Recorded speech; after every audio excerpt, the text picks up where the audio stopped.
Hello, hello. Welcome back. This is Marcela McBride signing in today from still a beautiful snowy Charlotte, coming in fireside. Very excited to be with you here again today. I'm going to be discussing, this is part 2 of a 3-part video live series that I'm going to be discussing the 8 pillars of the Mystic Priestess Path, why they're important, and how they apply to our daily lives. So if you're joining us for the first time and you're not sure who I am, Marcela McBride. I'm currently living in Charlotte, North Carolina. Have a practice, healing practice here. I see clients in person at my Healing Arts Center, Body Mind Shift. Also with my husband John, who's my partner in the business and in life. So just a little bit about me. And so yesterday we covered the first 3 pillars of the Mystic Priestess Path. We talked about seeing our bodies as a temple of the divine, setting boundaries with love and compassion, and the necessity for self-care.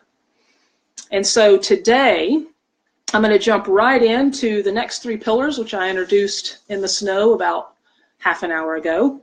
I wanted you to see the beautiful outdoors because the next 3 pillars that I'll be discussing include, one of which is the necessity for deepening our connection to the natural world.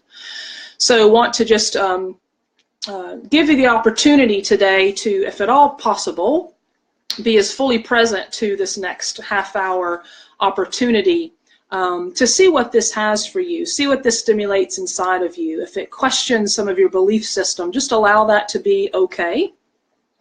If it opens your heart to something new that you desire for your life, allow yourself to be with that. And if at all possible, be as present and without distraction if you can. So, we're in this really fascinating time in our spiritual evolution. If you've been following me for a little bit, you've heard me say some of this, that we're really awakening to a new way of being in the world as a global family. And we're really being tested economically, environmentally, socially, politically, the way we do business, relationships, schooling of our children. Everything is changing.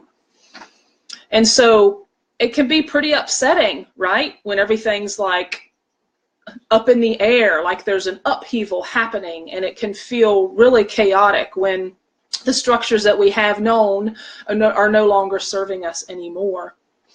And so that's why I feel such a passion to share this work with the world, is because as a heart-based spiritual woman in the world, especially, and men too, I see you joining us, excellent, some of the sacred masculine showing up today. It's really important and necessary that we open to our hearts more fully, that we strengthen our divine connection, that we have some type of spiritual practice that grounds us, that connects us to our heart, that connects us to the divine spark that we are. Because as things get crazier, because they will, all these old structures have got to die. It's the death of the old that's a necessary component that Kali, the Hindu goddess of destruction, shows us very well. And Pele, the Hawaiian goddess that lives in the mountain, as she erupts to bring forth the fire that burns away what no longer serves us. There's a destruction that's happening at the same time that the light is getting stronger. It's a really cool thing. It's 2 sides of the same coin. And just as I was sharing yesterday, you know, we can't just play in the light all the time. And there's this concept called spiritual bypassing, where we're only focusing on the good feelings, only focusing on what we desire that's light and lovely and always up here. And I believe this is one of the reasons why people turn to drugs and alcohol so much, is because there's a bit of denial of the shadow aspects of ourselves we're not willing to face. And this can be large pill number 1 to swallow, and what I'm going to share today. There's the concept of the shadow, that is all the aspects of ourselves that we reject.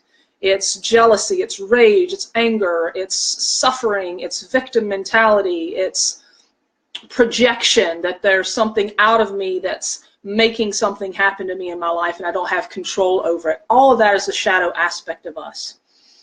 Let me take this mint out, excuse me. It's distracting me. And so if we're not facing the shadow aspects of ourselves, and we are a reflection of the rest of the world, which is one of the principles I'm teaching today, then we're in denial of a big part of ourselves, because under all that shadow is the light and the gold that we're meant to bring forth into the world. And so that's the two sides of the same coin. And on this path of awakening, there's some healing work that we've got to do to face what we have created, so we can then remember that we're creating all of it and get intentional of what we desire to create in the world. And we're experiencing this individually and collectively as a global family right now. We're making this really big decision if we're going to survive as a global community and if we're going to thrive in doing so. So planet Earth is this really cool place to be right now. This is what we signed up for. And all of us, if you're especially here now, and if you're on a path of awakening and kind of uncovering these parts of yourself that you haven't really had guidance for in the past, then you know there's a deep part of you that knows a big shift is happening. And we know this on varying levels in our consciousness, right? And so instead of, this is a huge point where we decide if we're going to move forward in love, trust, and faith, or if we're going to move forward in fear, anger, projection, scapegoating from this point forth. So we're collectively and individually at the point of a path in the road. And so that's why this work is so important. And any other spiritual teacher that you feel drawn to, I see some popping up here on the screen, go work with them. Come work with us. We want to support you in bringing your gifts out into the world, because it's really a necessity right now. You're part of the solution. That desire that you have in your heart to be of service to the world is part of the solution to what's happening on the planet. So I really want you to hear this right now, that you may feel that it's maybe a selfish choice, that who am I to, do the spiritual work, to get grounded in my purpose, to lead it in the world, if I see so much suffering? Who am I to, especially if you look around and your family of origin are not ones that are necessarily awake to this concept, you may feel like a bit of a black sheep, like you don't fit in. This is where the work happens too, and so we have to do some relationship work to clean this stuff up too. So let me jump right into my pillars before I get too far. And so the fourth pillar of the Mystic Priestess Path is reawakening our deep connection to the natural world. So I want to actually read this to you because the words are important. I'm deeply connected to nature, and I trust her and myself to cultivate this communion on a daily basis. I love and respect the earth as the divine mother within and without.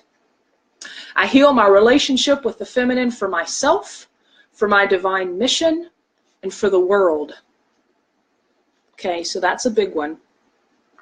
And I want to make a distinction here, because I have some my fellow brothers here listening in, that when I talk about the feminine component, I'm not talking about women.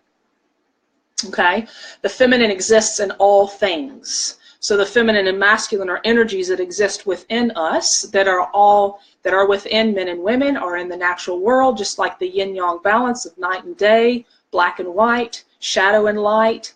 Daytime is the masculine principle, nighttime is the feminine principle. It's all in balance, and that's the balance we're learning how to get back to in this modern time.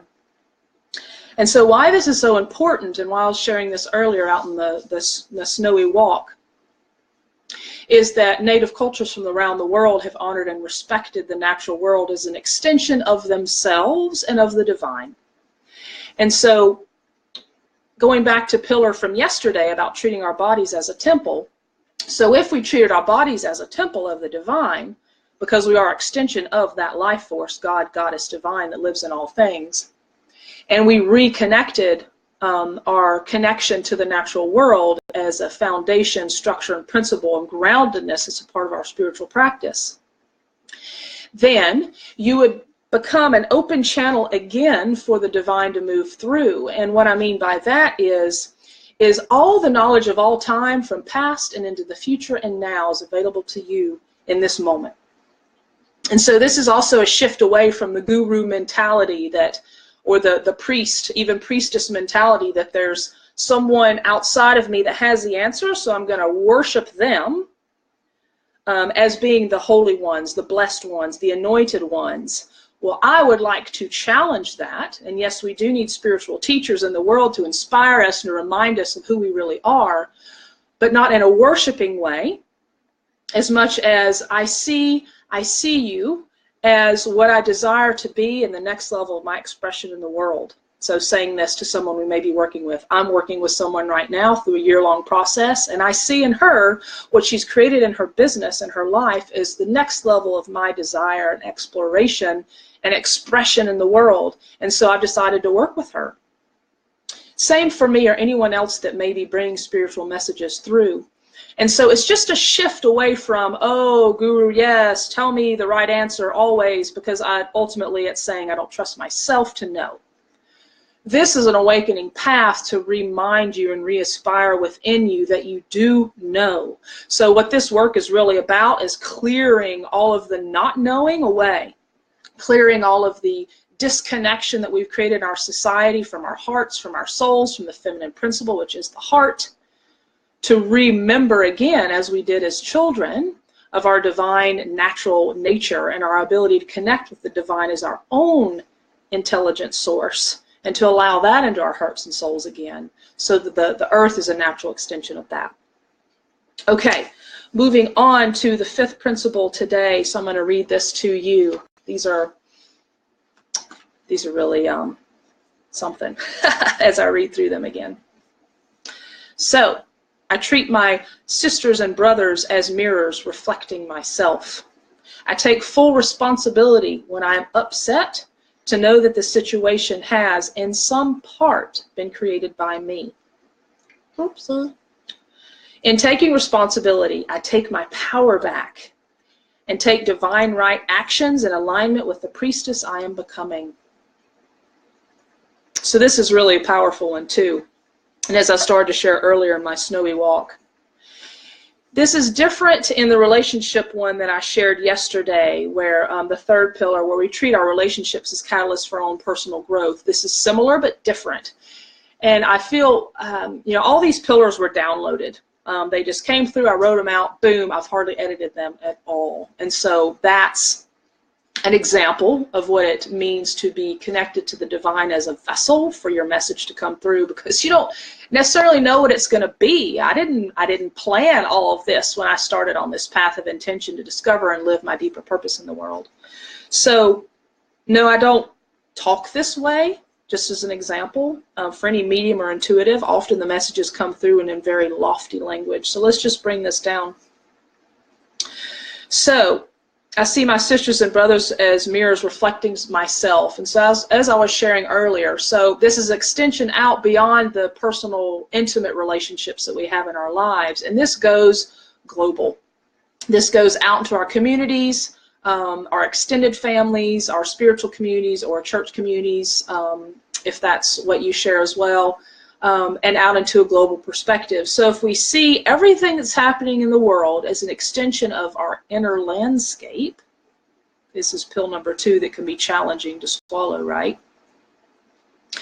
Then, as I was sharing earlier on my snowy walk, then we see all of our own personal growth being an aspect of healing the world. So when we take care of ourselves, we are taking care of others.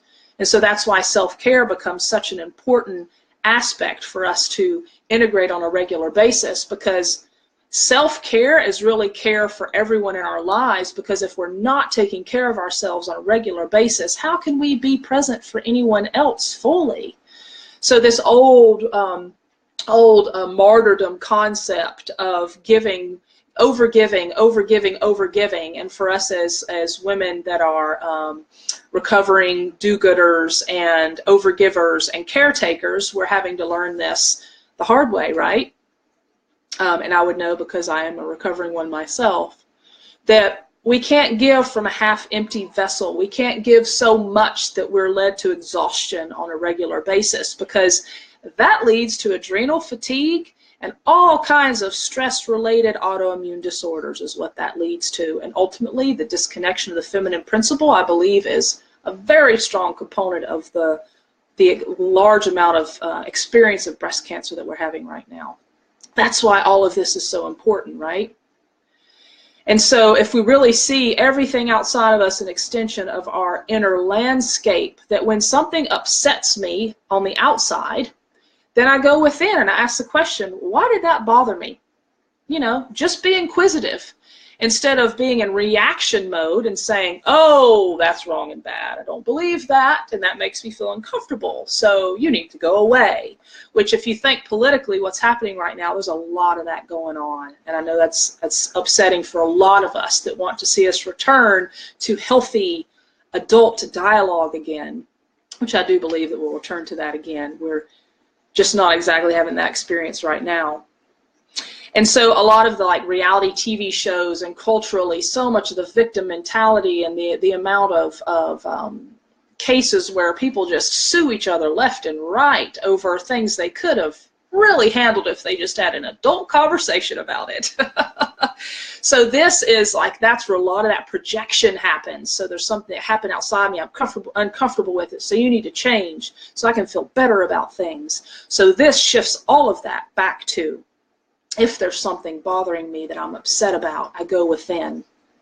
And again, I want to refer back to a resource I shared yesterday, Colin Tipping's work with RadicalForgiveness.com. Wonderful resources, free downloadable resources to do forgiveness work for yourself, for another, and he also has one for your experience of what's happening globally right now, which I think is a really great thing.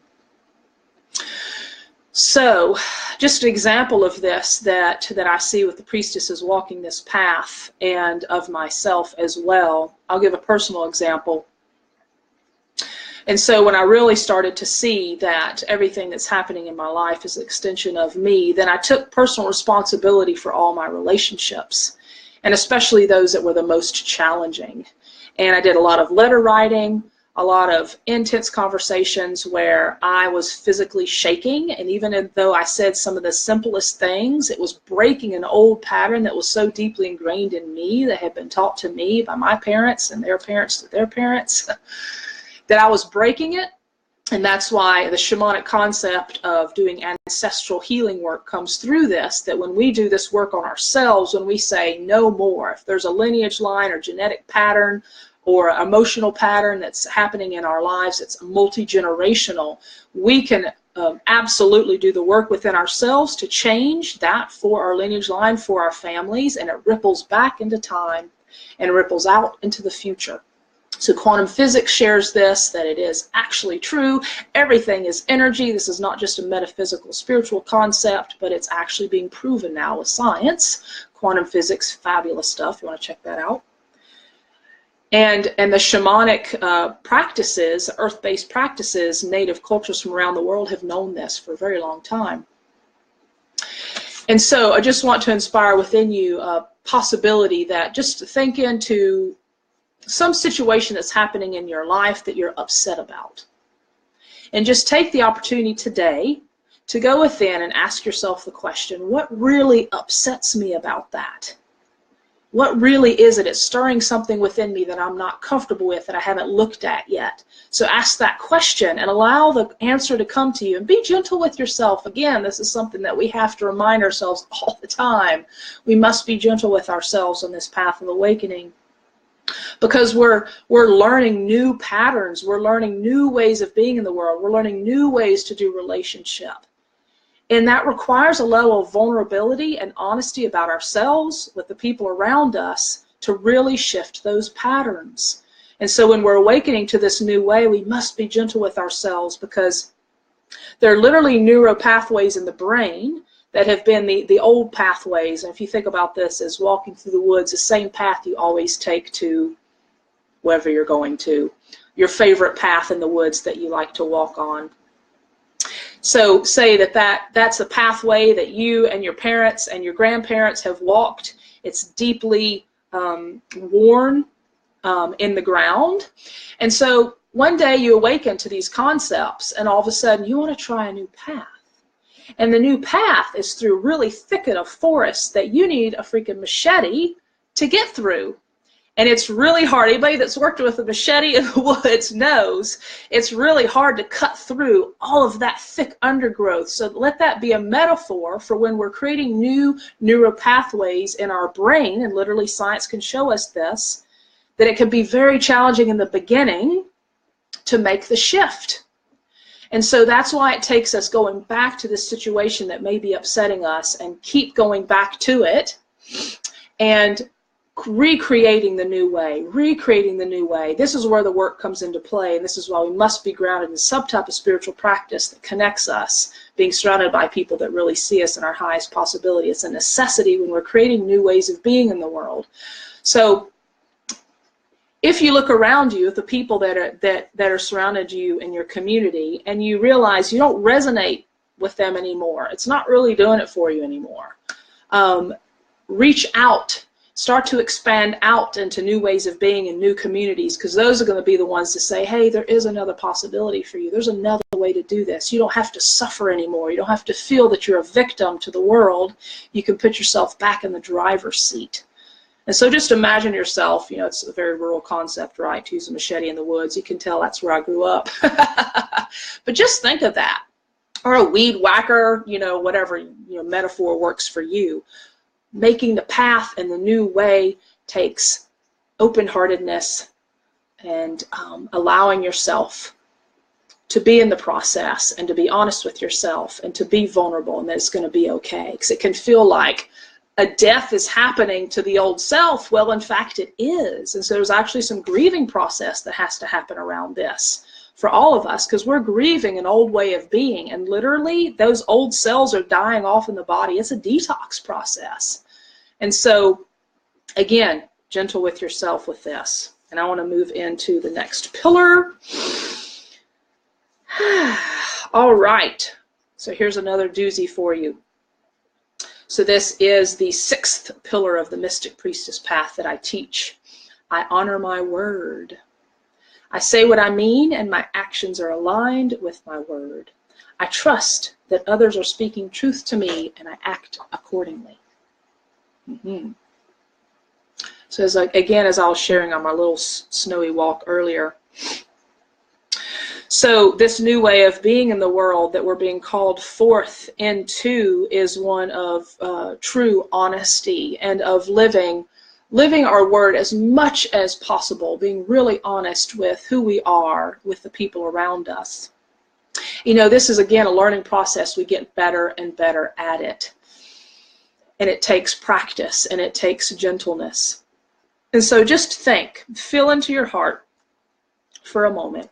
Do you feel that you live a life of integrity? Are you honest with yourself and those around you about who you are and what you desire? You know, this is another challenging piece because, again, you look around our society, we're not really taught to be really honest. I mean, mainstream media culture is full of like lies and deceit and intrigue, and, you know, Hollywood movies are built on this. And so we're getting this programming all the time. It's not safe to be myself. It's not safe to be myself. It's not safe to be myself. And so we've programmed ourselves since childhood to be this way. And so, again, be gentle with yourself when you're awakening to this, and just ask the question, what would it be like if all the words that came out of my mouth were truth? What would it be like if I didn't say anything unless it was truth? You know, how much would we actually be speaking in the world, you know? And this is truth as in our words and deeds, and this is also truth and being really honest with who we are and our hearts and souls in the world as well. Because the more and more we do this, the more we give others the permission to do the same. Because, again, if we're seeing everything outside of us as an extension of the inside, then, and everything's energetic vibration, so this is a metaphysical concept, also quantum physics, whatever we put out comes back to us. So we've heard that before, right? Turns out it's true. And the Buddhists believe in the concept of karma. Whatever we put out creates an energetic pattern into our lives that brings back same and like energy. And so, again, I asked the question earlier on my intro little snowy walk video.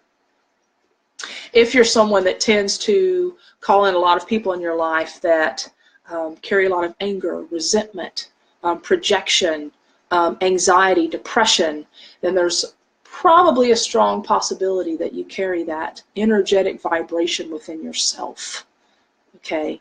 And so this is another like, damn, another big pill to swallow when we're awakening to this path. And so again, the inner work that you do on yourself, and the more honest you are with yourself about who you are, the more you start to bring in those of honesty to you. And so like attracts like. You're putting out honesty, you welcome honesty back in. And here's the other thing: the more you entrain your brain and consciousness to this way, then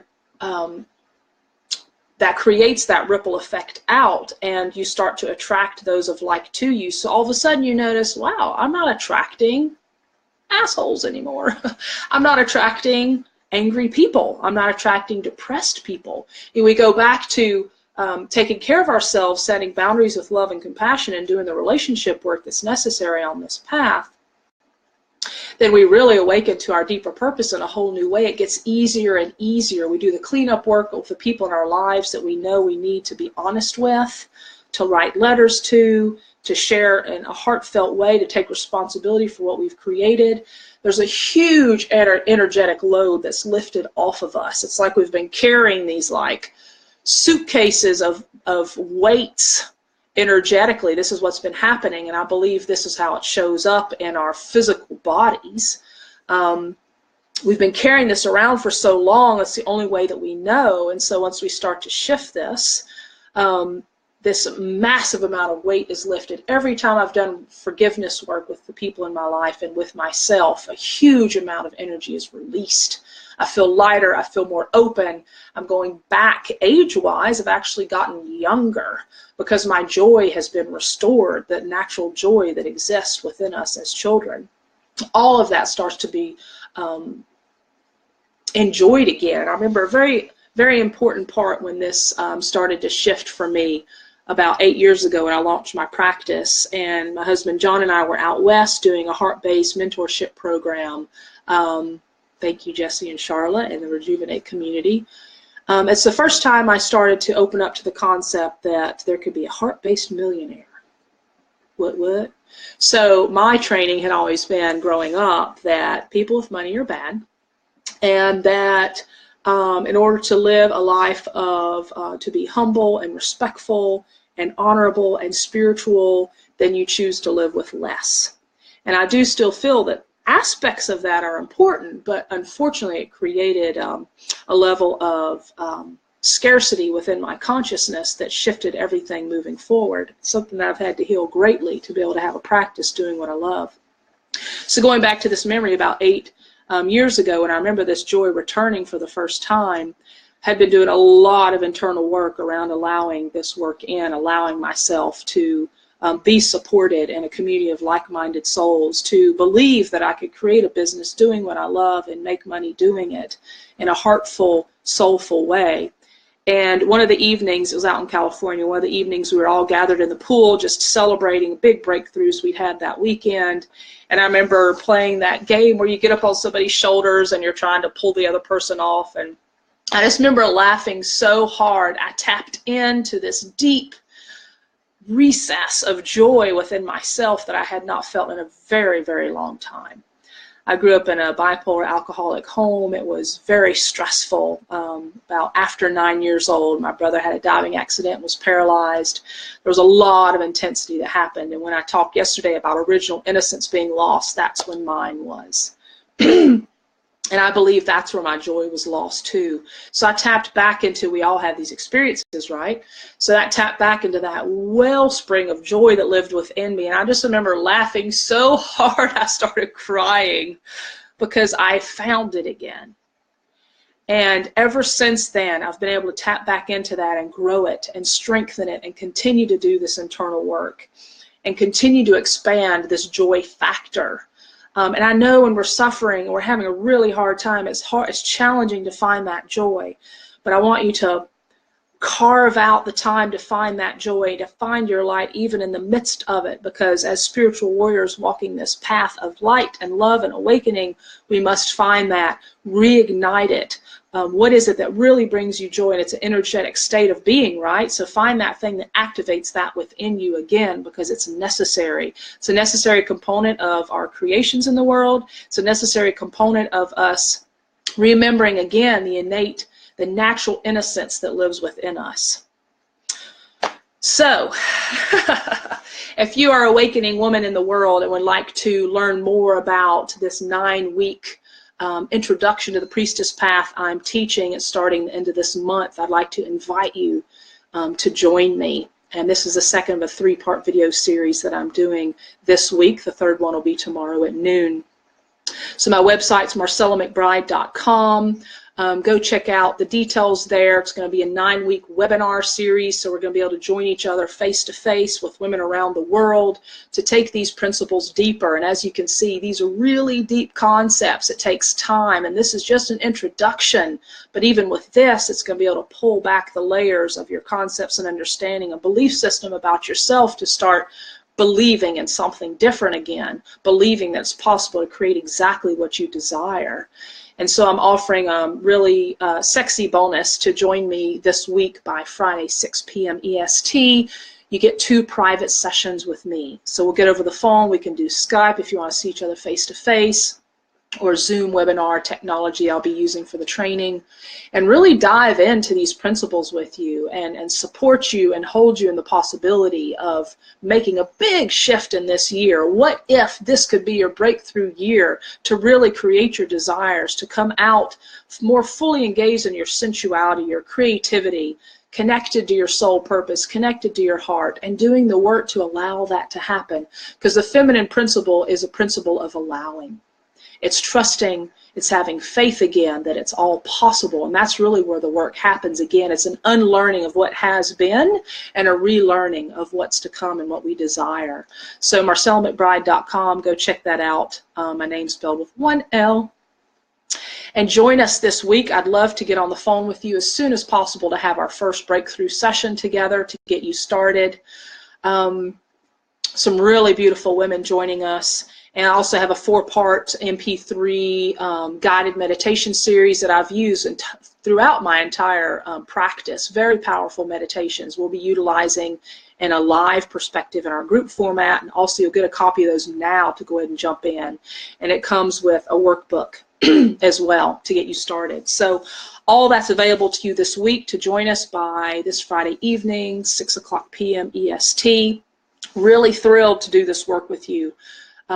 This has been, stepping onto the Priestess Path has been the most empowering thing I've ever done. And I've been in personal growth industry for over 20 years, started really early, doing a lot of internal work. And stepping onto the Priestess Path and all the energetic vibration that's created out into the world has radically changed my life. It's put me back into the driver's seat again, put me back in the place of creation of my desires. I call it being a creatrix of our desires, reconnecting me with the natural world, with the divine within and without. I'm doing a lot of healing relationship work to be able to be the clean, full vessel to bring this message through into the world. So join me, ladies. They're awakening on this path. This is an incredible opportunity. It's the only time at this point I'm going to lead a live version of this before my fall 9-month initiation program starts in September. So thank you so much for joining me today. Tomorrow is our last video in this 3-part series covering the last couple principles of the path, giving you more examples. I'll be here for you. Ask any questions you may have. Let me actually scroll up and see if I have any questions. How do I connect with the little, where's my space bar? See, that's so weird. The space bar is like disappeared. If you have a question, tag me so I can go find it. Okay, now I can see. Hey, hey. I love everybody that's joined. Hello, dear community. Hope you got some golden nuggets today. Let's see. Don't see any specific questions. You're welcome to ask below, and I'll pay attention to my Facebook page today and answer those accordingly. Much love and blessings to you, Divine One, creator of your life. Tune back in tomorrow with me at noon. I look forward to seeing you then. Many blessings. Stay warm and enjoy this gorgeous snow if you're in Charlotte. Bye for now.